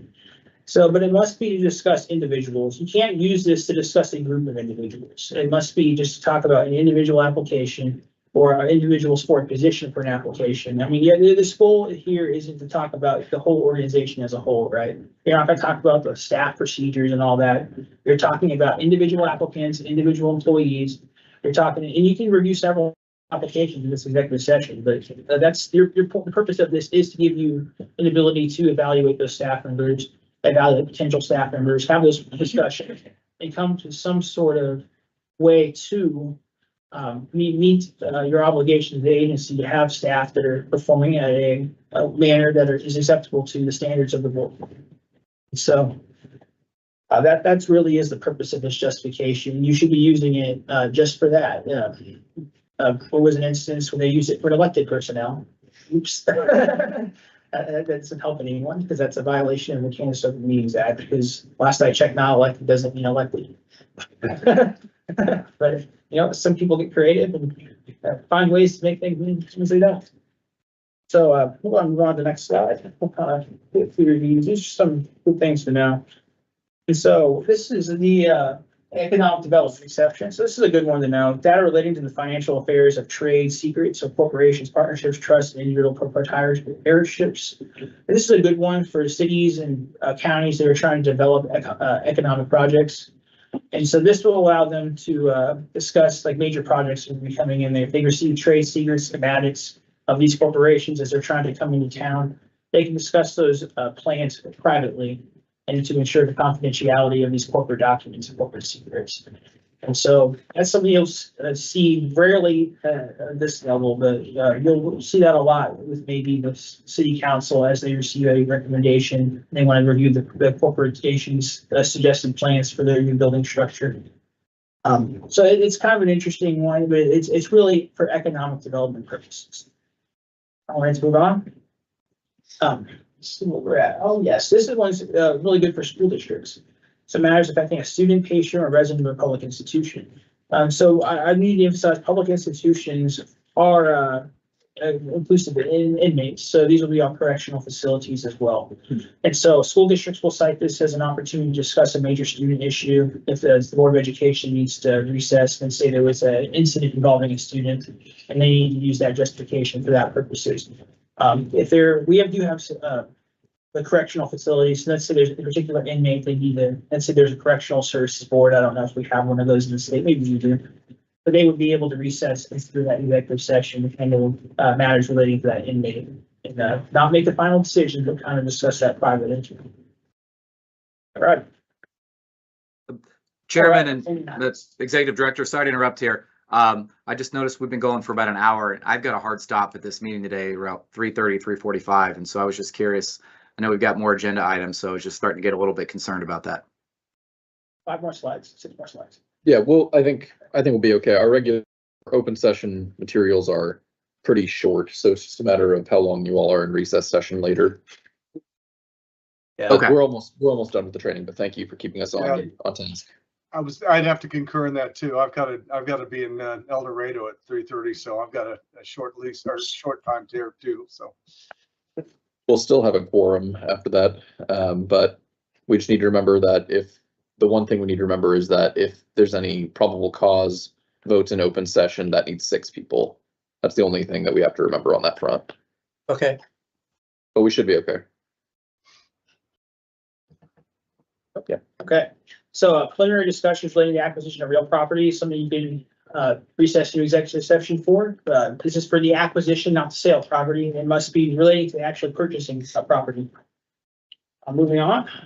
Security measures. This would allow you to enter into executive session to discuss items that could represent a security threat to your agency or the public. So if you're going to review intelligence information, tactical plans, or other sort of items that could result in a security breach, this is something that you can use. This is probably more of a city council, county government oriented item, but it's still good to know that it's out there. Unless you're taking care of tactical things here, maybe. I really hope we never have to use it. So that's an interesting one. All right, let's talk about investigative authority now. So in order to file a complaint under COMA, it has to be filed with either your county attorney or the Kansas Attorney General's office. We have a specific complaint that we generate, a complaint form that you require the law to use. It's available on our website. And you just hit our open government. I'll kind of show you a little slide about that. And so this is a substitute to going to court. This individual can file a complaint with the Attorney General and we will investigate it. And we have a couple options. We can enter a consent order. A consent order is a nice way of doing things so we don't embarrass you. Or we can do a finding of violation, which is embarrassing. So we can do either. We prefer to do the first, but we'll kind of talk about that. We do have a lot of power when it comes to this type of thing. We can subpoena witnesses. We can subpoena evidence. We can ask for records. We can, or other documents or materials. We can take testimony under oath. We can examine or cause to be examined any record or other material relevant to the alleged violations of fitness for the meeting act. We can require attendance and take testimony under oath concerning the records or materials at play for that meeting. And we can serve interrogatories and administer oaths and affirmations. So let's talk about us being nice. A consent order. If you get in trouble with us, you want this. Because this will mean you're complying with everything. We don't want to kind of make a public stink about it. We just want to get you educated and get you in a way that you're going to be successful for you, both your governing body and for the public as a whole. So consent order allows us, when we ponderance of the evidence finding, that we can assess the situation. We can submit a report to everyone involved. Our agency will take that report. We will send it to you. It will contain submissions of fact that you've agreed to. We will require completion of an attorney general's training. It will. We can also impose a civil fine of up to $250 per violation. That's half price. So cooperation pays. It's also you agree to comply with COMA going forward. So you do have to submit some sort of documentation that indicating you have complied with our procedures and that you are going to make sure you're not going to do the violation again. So that's a nice way of doing things. Let's talk about the mean way of doing things. Finding of a violation. So this is when we do a formal finding against you. We are not in agreement that you're going to make this better. And so this is when a formal reprimand is taking place. A finding of a violation will be issued. This is no longer half price. You're in the full $500 fine per violation. And this will contain findings of fact and conclusions of law as assessed by our enforcement division. This is a consumer protection matter, so it's handled by our consumer protection division at the Attorney General's office. Our first assistant attorney general for open government will be handling the matter. She's very good to work with, and she wants to work with you to get to that consent zone. We want to give you consent agreements and consent orders. That helps us know that you want to be part of the education process, not the finding a violation process. That's just not fun. Where does the fine money go? Does it go into the general fund? It goes to the Attorney General's office. Goes where? Attorney General's office. So you're helping me travel around the state, giving these presentations. They'll pay for my hotel down in Wichita when I do the law enforcement training for COMA down there in court. So. But do civil fines ever go to the individual complainant? No. No, they will be absorbed by the government to kind of take care of the costs of what we have to do. Just like we charge core fees that helps us defray the cost. These will help defray the cost of investigation and further trainings. Because it is expensive to provide education. It's expensive to go around the state doing that. So that does help with that. We can also, in some cases, send you the bill for the investigation. So that's not fun either. So definitely don't want to be doing the COMA violation. Not fun. So you also will have to, of course, send us confirmation that you have completed your sanctions, whether that's training or not, and kind of what that looks like, and if you paid your fine. And so this is the penalty statute. Actually, I've included in here. We've kind of already gone over it. But this is kind of the maximum that we can hit you with. So you can hit any member of a public or a public body. So you can hit all of you. You can hit individual members. $500 fines all around. So we can also, this can also be taken to court too. I should emphasize that. We don't have to do the finding a violation, and we don't have to do the consent order. We can take you to court for these matters from doing enforcement action. If you're really just not complying and we're to the point where we just don't know what to do about you, you're probably going to see us in Shawnee District Court. Shawnee County District Court. Quick question. Yeah. If rather than taking the court path, you all go the administrative route, is Yeah. it subject to the KJRA or? So what? it's only an attorney handling that, one attorney making that decision, kind of in a judicial matter. Okay. So she will do, we have a provision in the Kansas Open Records Act and we're going to disclosure of things for litigation, for preparation of administrative action or in preparation of civil litigation that will capture that. Well, what I'm asking is there an exhaustion of administrative remedies requirement for like to appeal if you know there was a violation and we don't think there was? Yeah, there's a way to appeal. You take it to district court. Okay, Yeah, that's what I was trying to get at. Yes, yes. Okay. Under the KGRA though. Yeah, that's what I'm Yes, asking. yes, yes. Okay. Yes. Okay, So Thank you. that could go to the, yes, sorry about that. no, you're fine, you're good. There's a lot of acronyms going Yes, on. there are, and all that is there. All right. Yeah, and so, we talked about earlier, the penalties are paid to my open government funds, so Myself. I do appreciate that. Those really do help. I get nicer hotels when you violate the law more. I'm just teasing. I get the same hotel, $107 government rate every time. So, Yeah. But nothing too special, but it does help, when a violation occurs, the money does go to more education. Mhm. And so that's a good thing. So at least your money's not being thrown away on something you probably don't want. It's going to making sure that more government agencies don't commit violations. And that's a good thing. That's a good noble cause that your money is going to if a violation is occurred. All right. And we are at the conclusion of this wonderful presentation. So if you are interested in more information, we have a website, ag.ks.gov. There's a lot of information on there, but in particular, you might find the tab that's fifth one from the left, fifth one from the right, open government. Pretty helpful for you. You have resources, trainings, you can file a complaint against a government entity. I'm sure no one here wants to do that. We can look at some annual reports or access more kind of governmental training. We have core videos that are really good. So if you're unsure about core or you'd like some more education on that, when I'm doing my training around the state on core, I do play those. So we also have a sample PowerPoint. It's a little dated. We're gonna, when the Open Government Advisory Board meets, we're gonna probably update some of the curriculum. We're gonna overhaul our law enforcement curriculum pretty soon too. So we're excited about that opportunity. And that's my contact information. I do take emails. I get a lot. And I have a question just Yeah. whenever you're done. Can we go back to the subcommittee topic? yes, Okay, so when we train on our end, like Robert, Lisa, me, myself, so in the statute, it says, COMA applies to political and taxing subdivisions thereof or and other subordinate groups, which is not defined. Right. So we consider subcommittees subordinate groups under that, and so they would fall under COMA no matter if it's three. Yeah. If a majority of that meets, then it falls under a subordinate group that would be subject to COMA. So that's why I wanted to clarify if that was how that was being done, or if, like, what that clarification is, because I want to make sure we're. So, so subcommittees now, a lot of entities are doing that. They divide it to three. like Right. subcommittees. yeah, but You're saying we should be considering those Yeah. in meetings. yeah, We're gonna run that question by Amber either way, yeah, Yeah. yeah, just so we have it in writing. right. Because, the way Yeah. we do it from like Robert and Lisa and that is, the subordinate groups are not defined, but if they're covered by the governing body, if they're created by the governing body, then they are a government entity and they're acting under the COMA. So, yeah, So anytime two of those three meet. right, then it would trigger COMA.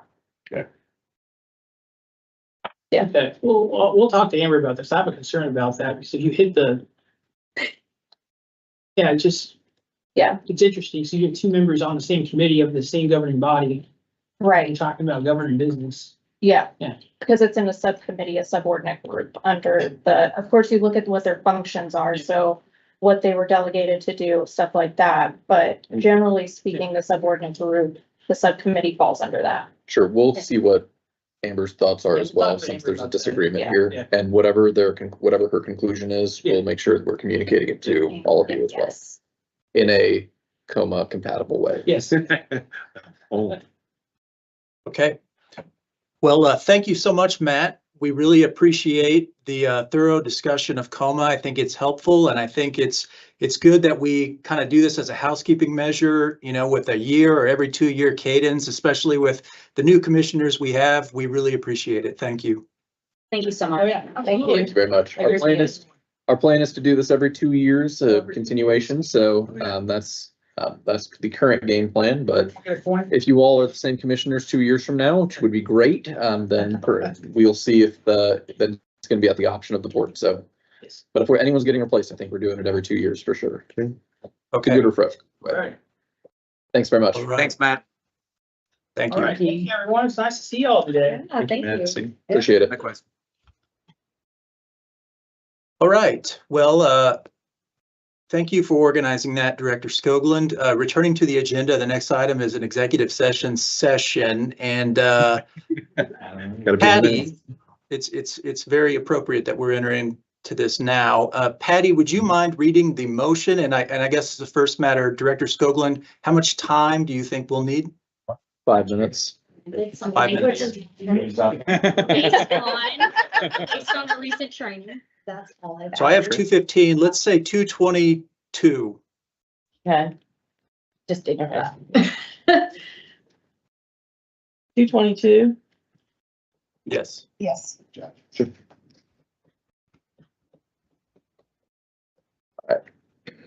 I move that the commission recess this open meeting to executive session with Office Manager Paige Quintana Paget, Executive Director Mark Skoglund, General Counsel Caitlin Bull Stewart, and Conflict Counsel Nicole Turner present to discuss matters related to litigation sealed under KSA 254158D and for good cause as provided by KAR 1962. Justification for executive session is so the commission can consult with its attorney regarding matters that would be deemed privileged in the attorney-client relationship as contemplated by KSA 754319B2. The open meeting shall be resumed here at 2:22 p.m. Thank you, Patty. Do I have a second? Second. Thank you, Commissioner 2:21. Berger. Two. Any additional discussion? Sure. Hearing none, all in favor of approving the motion to enter into executive session signify by saying aye.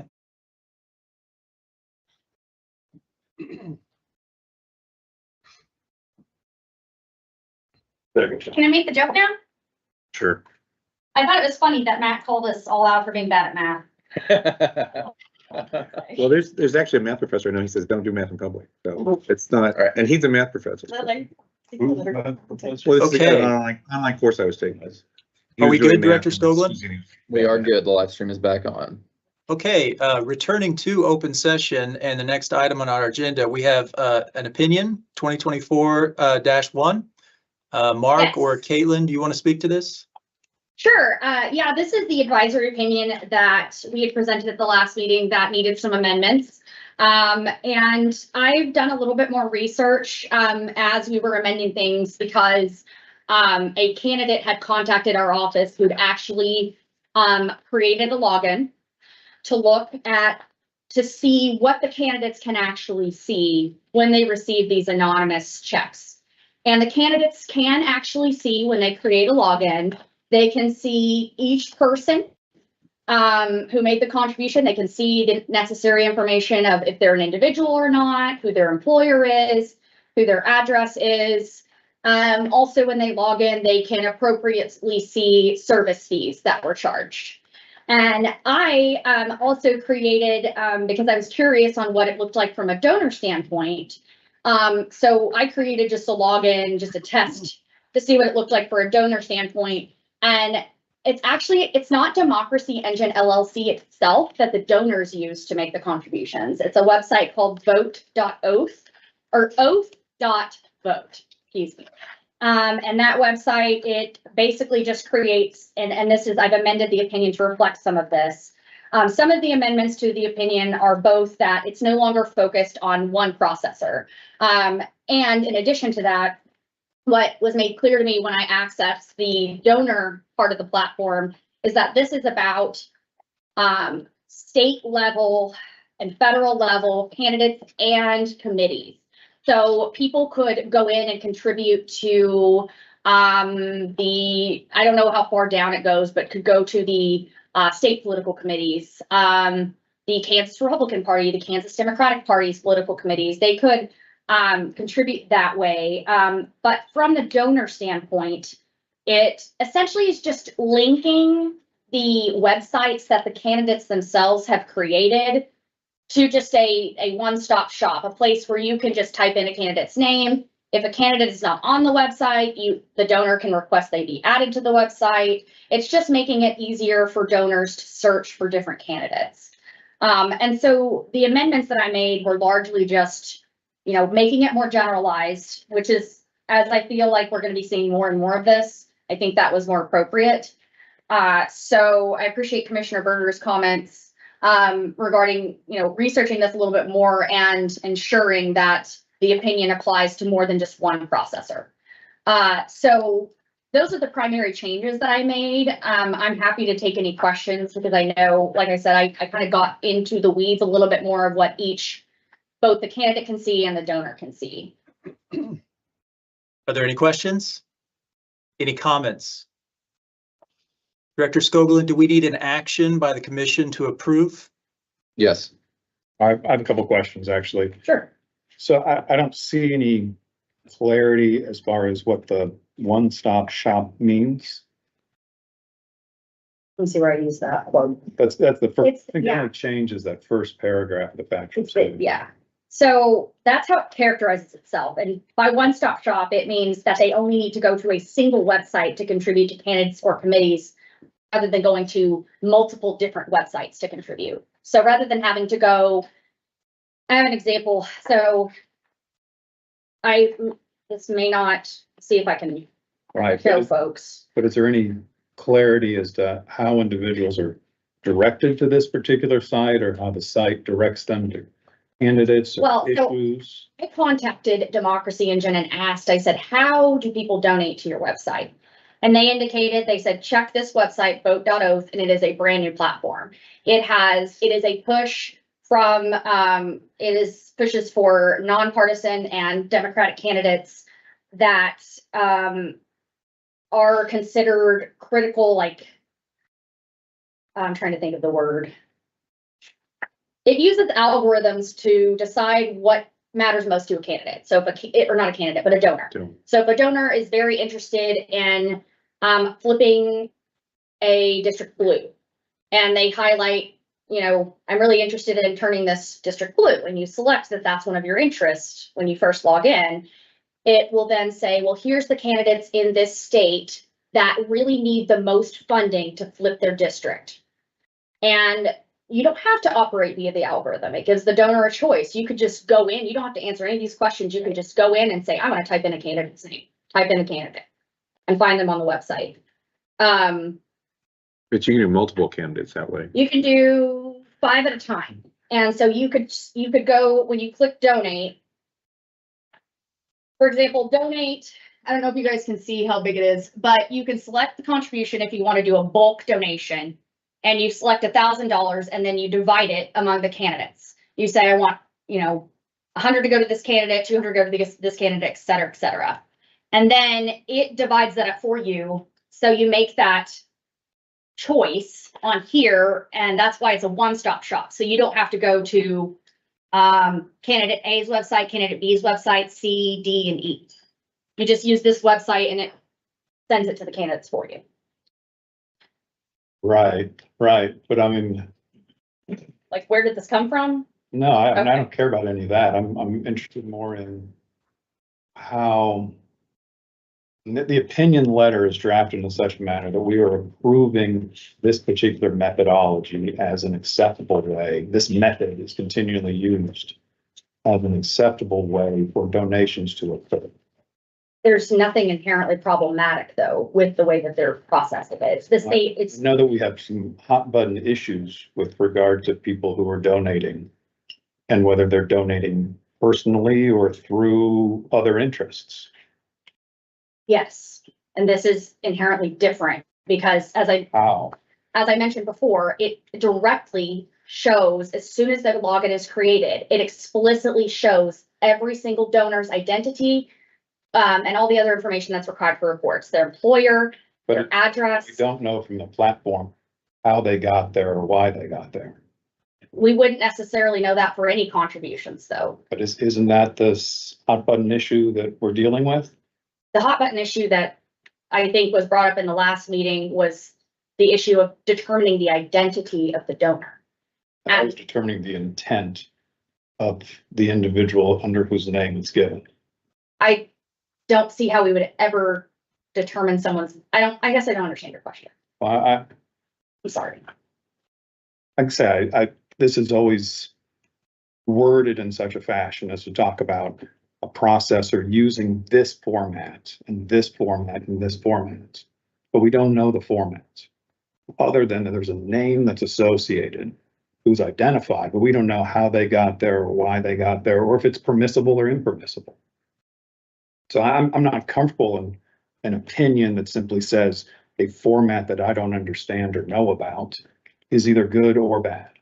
Would your concern be alleviated by an addition of a sentence that just says, by processor using this format, we mean a processor that is, that provides checks to candidates from donors where the information from the donor is accessible through a login system? That doesn't answer the question. That is the question we're being asked by the representative who requested the opinion. Well, I don't think that's the information that's useful to us to know whether something is permissible. She's just trying to fill out a report, right? She's trying to understand if she can, Accept it and put it in a report. Yes. Right. Because she needs the information to put in a report. right. So on that side of that's a different question though, isn't it? And the issue about whether or not the fees that are involved and identity, that's all she needs. Yeah. But this An is occupation, if it's too large. the proper sort Yeah, of yeah. requirements. So she wasn't getting that before, was it? She was just No, getting, it was available to her. It's available if she logs into the system. It's not.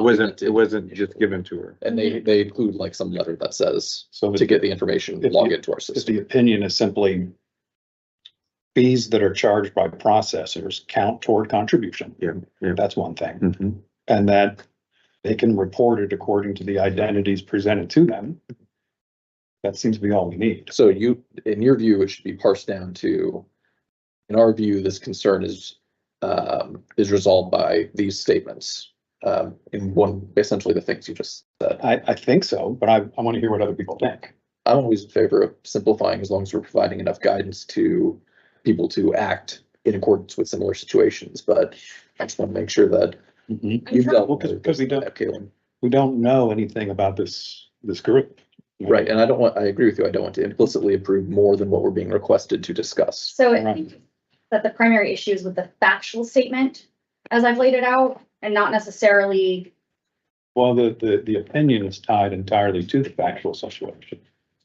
because it has to be based on the facts we were provided, I suppose. So is there a way to tier the language of the factual statement? Because I'm just having a hard time figuring out how we have any facts at all that describe, so I'm trying to kind of see where you're going. So I had a couple different questions. One question was, what do we do with the fees? Right? Okay, that, The fees that are taken by someone who's doing the and that's, passing through. yeah, well, they're not passing through, to be clear. This is not a pass-through issue. They're using a processor for it, that they have control of the funds the entirety of the time. This is just the Well, bank facilitating it. We already have Act Blue and Win Red that the candidates typically pay the fees instead, otherwise So we don't need, they'd have to report them as in kind. so we don't need that part of the opinion. Yeah, well, That's a requested question from the legislator, and that's, I do have that in there. That's the last Right. paragraph. So you just refer to a previous letter, to previous opinion? I just essentially repeated what was on the previous opinion. Yeah, so that's not new information. on it. Not the processing fees, no. So the issue he's really asking for is, can they use this particular processor and the way this processor does things? But the candidate's not using the processor. I mean, they're, she's getting the check. She's receiving. Yeah, she's the recipient, Is she allowed to receive those checks? but she has to log in to get that information, so she has to become a user in some sense. yes, and that's the opinion, is that you have to create the login before you can accept those checks. If you don't create the login, then you're violating by accepting anonymous contributions. Oh, I get it, that makes sense. So by log, and I don't really see the issue, I suppose. If you simply can solve this by logging in, why do we need an opinion? Because an opinion creates a safe harbor for the individual that requests the opinion under the Campaign Finance Act. So if anyone tries to file a complaint or something in the future, there's a change in the body, 5 years statute of limitations down the line, they can fall back and say, actually, you all issued this advisory opinion explicitly to me that provides a safe harbor for the activity that I've reported on my campaign finance report. And then so we would then be blessing whatever comes through this particular entity. Only for Representative Poskett. It is only for, yes, it does put people on notice, but that safe harbor is only created for Representative Poskin. And also only to the extent that the That this- opinion addresses that Yes. concern. It's not in general, everything with Democracy Engine is okay. It's saying that if a payment processor works in this way, then you just need to make sure that you know who gave the donation before you accept it. That's really what the opinion Yes. says. Well, why wouldn't that be more general for other people? You're saying it's only for her. That's She's the only one who has the safe harbor, but anyone else can use it. You can use that as a basis for what they Yeah. do. Okay. Yeah. Yeah, sorry. I Legal get safe it. harbor doesn't come up too often, Okay. just because typically the commission doesn't later disagree with what they said in the previously. safe harbor that they provided. I was surprised this group has been around a long time. I'd never Me heard too. of them, but it's more than 10 years old. Are there additional comments or questions? Does anybody else share the viewpoints of Commissioner Berger? I think I do. Sorry to interrupt you, Nick. I guess I'm struggling with why we would issue some sort of clearance to one particular group when this seems to implicate potentially some broader process issues. And I'm wondering if this is not an opportunity to step back and go through our committee process, do some proposed rulemaking, issue more of a regulation on something like this, if that's the right term, as opposed to a one-off opinion letter for a specific group. So what does she do now, though? I thought that's why we changed it, because initially I thought it had a company mentioned, and then you have changed it so that it's just in general, this kind of entity. Yes. So again, for guidance, if I'm in office and I'm alerted that contributions have been made, I'm not Representative Poskin, but I'm someone else in the Kansas legislature, I can go to that and say, oh, okay, looks like it fits, Mhm. or not. Yes. It could be, like, to your Well, question. in longer term, So that's why you're keeping it as a general and descriptive rather than a specific. what we need to fix long term is that an entity needs to report to us, everybody they sent out, so we can. But we don't require that of any other. It's not required now, but we need it down the road. Yeah, that might be something that. That's future, statutorily that's future, can right. consider, but yeah, right now that only happens federally. Yeah, the feds do it. Likely in a few states, but Patty, are you moving to adopt the opinion? I certainly can move to adopt the opinion I'll as been second. presented.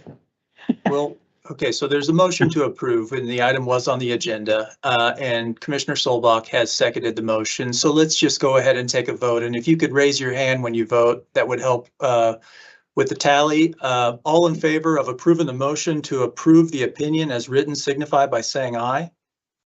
Aye. All opposed say nay. Okay.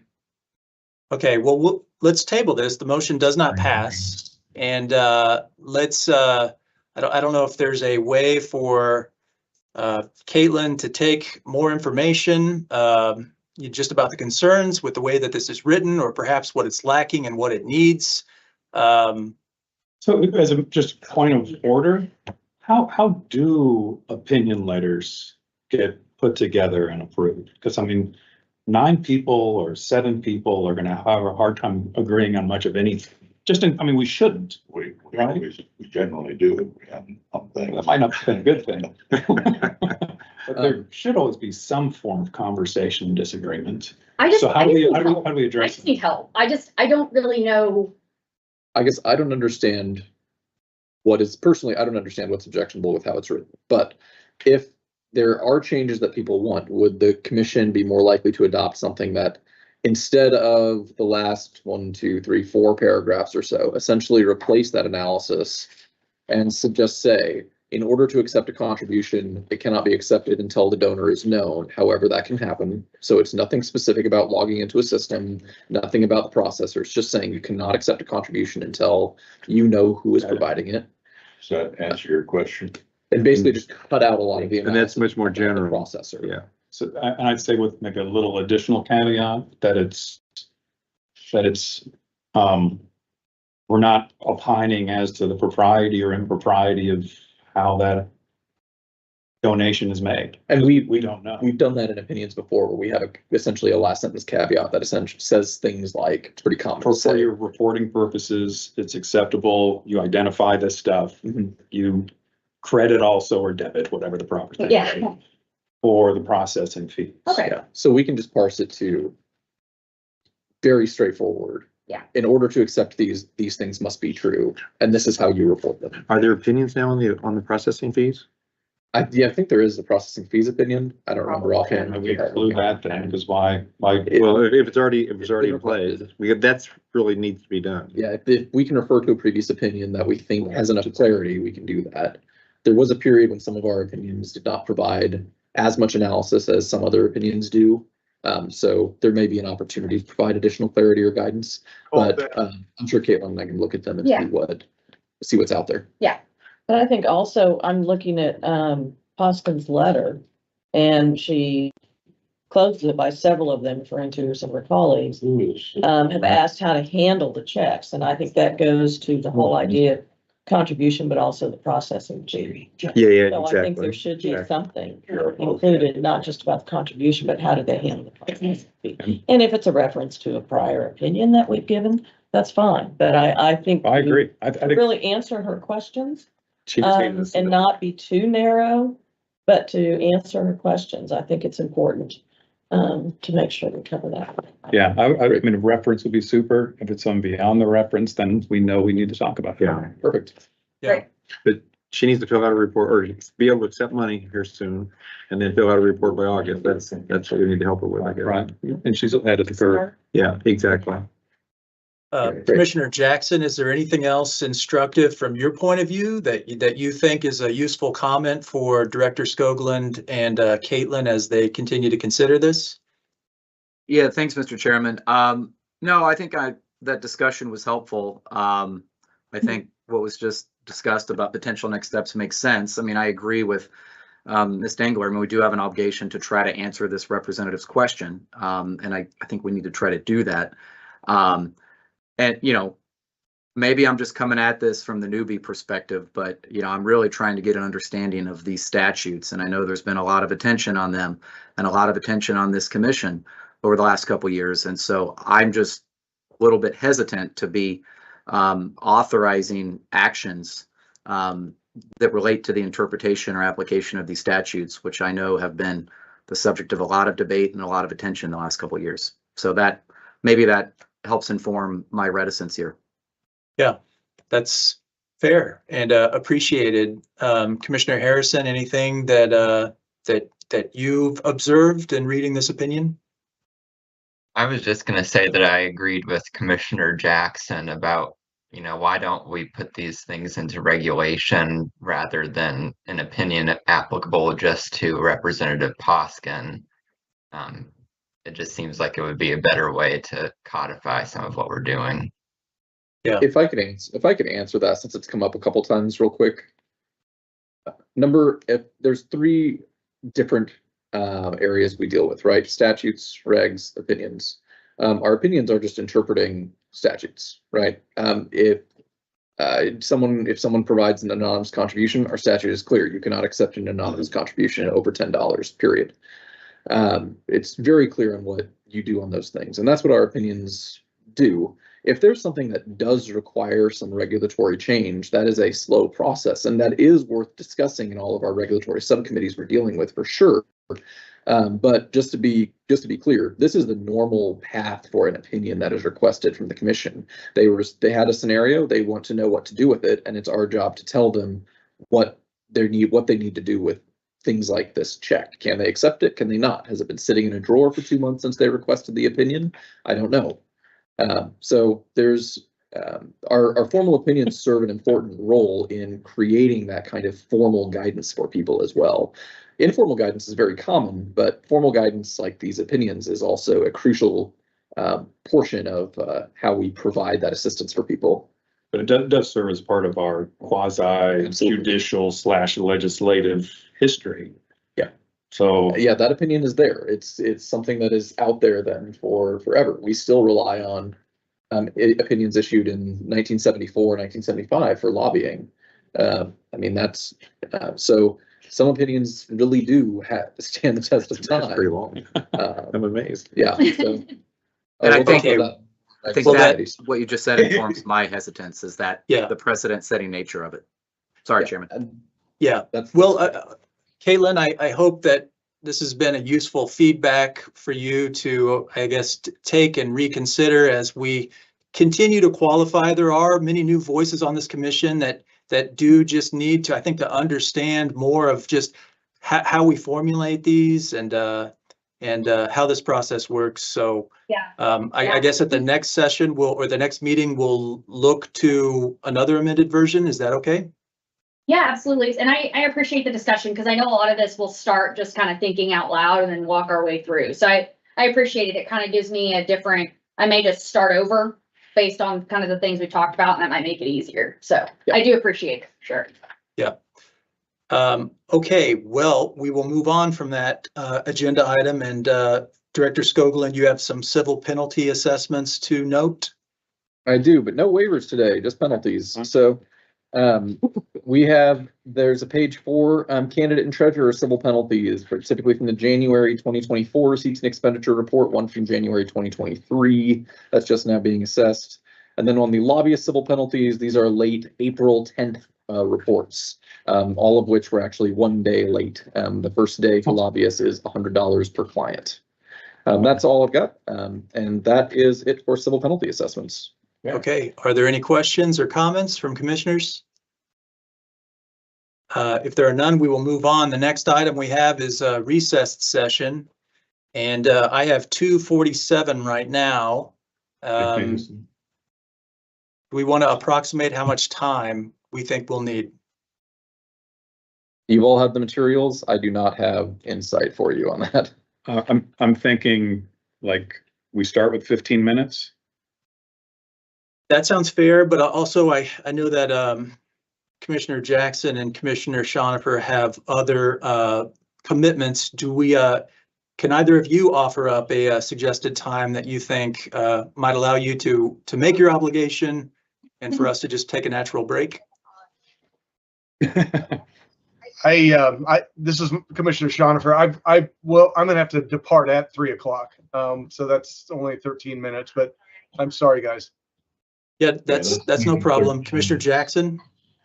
I'm not under quite as tight of a schedule. I can be on until about 3 o'clock.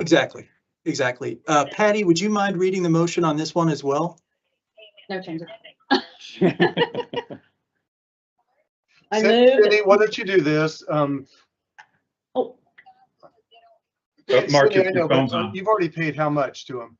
Hey, Mark. Commissioner Schonifer, you need to mute yourself. Oops. I'm sorry, say again. If you could You mute. are muted. Yeah. Patty, He knows now. It's not a virtual meeting until someone does that. I move that the commission recess this open meeting with conflict counsel Nicole Turner present to discuss matters related to confidential investigations pursuant to KSA 254165 and KSA 254161, and for good causes provided by KAR 1962. thank you, Patty. Do I have a second? Functions when deliberating matters relating to said confidential investigations as contemplated by KSA 754318 G1. The open meeting shall be resumed here at 3 p.m. Thank you. Do I have a second? Second. Thank you, Earl. Any additional discussion? Hearing none, all in favor of approving the motion to enter into recess session signify by saying aye. Aye. All opposed say nay. 3 o'clock. Okay, We we will want to take an additional 10 to 15 minutes. Commissioner Berger, what do you think? Yeah, probably that hopefully is on the long side, but yes. Let's say 3:15. We're going to return to recess session. So Patty, if you could make that motion, I'd appreciate it. I move that the commission recess this open meeting with conflict counsel Nicole Turner present to discuss matters related to confidential investigations pursuant to KSA 254165 and KSA 254161, and for good causes provided by KAR 1962. Justification for recess is so the commission can exercise quasi-judicial functions when deliberating matters relating to said confidential investigations as contemplated by KSA 75-4318 G1. The open meeting shall be resumed here at 3:15 PM. Thank you, Patty. Do I have a second? John seconded. Second. Any additional discussion? All in favor of approving the motion to return to recess session until 3? 772, 773, 774, 775, 776, 777, 778, and 779. With the exception that Mr. Commissioner Harrison is recusing himself with regard to 774. Is that acceptable, Mr. Harrison? Correct, yes. Thank you. Is the format of that motion okay, where we have one commissioner abstaining as it relates to one of the particular complaints cited? Yes. When you vote, Yeah, I could. when you vote, he'll want to announce his abstention from the vote on complaints, the complaint that he's abstaining from. Okay. Yes, right. Just remember not to say the name of the person. Just the Okay. number you're looking for, Mr. Harrison, is 774, Okay. I believe. And do I have a second? Motion has been seconded. Any additional discussion? Hearing none. All in favor of approving the motion signify by saying aye. Aye. All opposed say nay. The motion passes. And the minutes will reflect that Mr. Harrison has recused himself on 774. Can you confirm that verbally, Mr. Harrison? Yes, I recuse myself on complaint 774. Thank Can you. you say it in Latin now as a law student? Noted. Yeah. And I have just one additional comment to make. It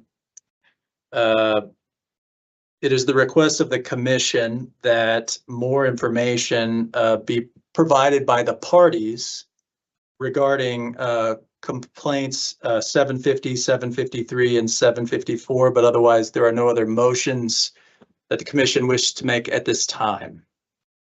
Are there, That information should relate to helping us determine probable cause. You need to notify the other party of. Is there any way you could give me any detail on what information you're needing at all? right, there's a lot of information that has been provided on those 3 complaints, so I think we need some guidance on what you're looking for. Well, Director Skoglund, can I just ask Can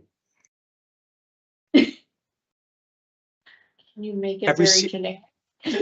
we Yeah. have a lot of information from the commission staff, but we don't have much information from the complainant, That except for the the respondent. email we received today, the respondent. we provide everything that is sent to us, and if they choose not to send us things, that's on them. Okay. They have all the notice in the world, and if they choose not to submit something, that is their fault.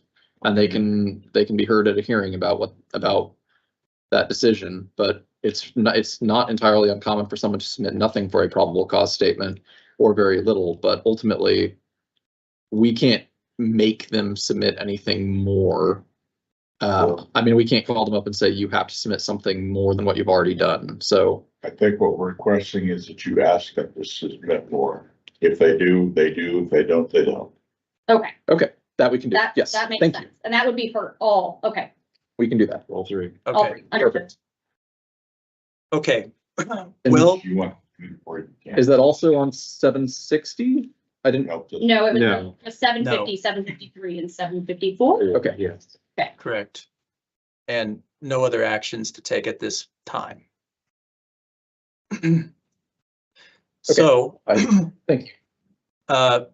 turning back to the agenda, all we have to do is just point out that our next meeting is in 4 weeks on May 22nd. Are there any other items we need to discuss, commissioners or staff? Just to report in, my deposition that was scheduled for today got continued, so I'm glad to have been personally present. Yeah. But that means that we have our hearing that was going to be this time in May. And I'm looked through the regulations just as we're figuring our way through all this. gonna have a pre-hearing conference on Monday with the parties, at least one of the parties, hopefully both parties, and try and bring a little bit more kind of guidance and order as to what the hearing will be like. I appreciate that. I mean, yeah, exactly. I Yeah. mean, that'll help us in our procedures That will on be here. working through it all. That will be Sure. here. No, it'll be virtual. Yeah, just an FYI, that's all. That is not subject to phone. Okay, I was in the notice. Oh, okay, yeah. The cave proceeding. Well, are there any other items to discuss before we adjourn? If there are none, I'll take a motion to adjourn. So moved. Seconded. Thank you, John. Thank you, Chris. Any additional discussion? All in favor of approving the motion to adjourn signify by saying aye. Aye. All opposed say nay. The motion passes. Thank you very much, commissioners and staff, for all the time you've given today. It's greatly appreciated. We'll see everyone again in 4 weeks.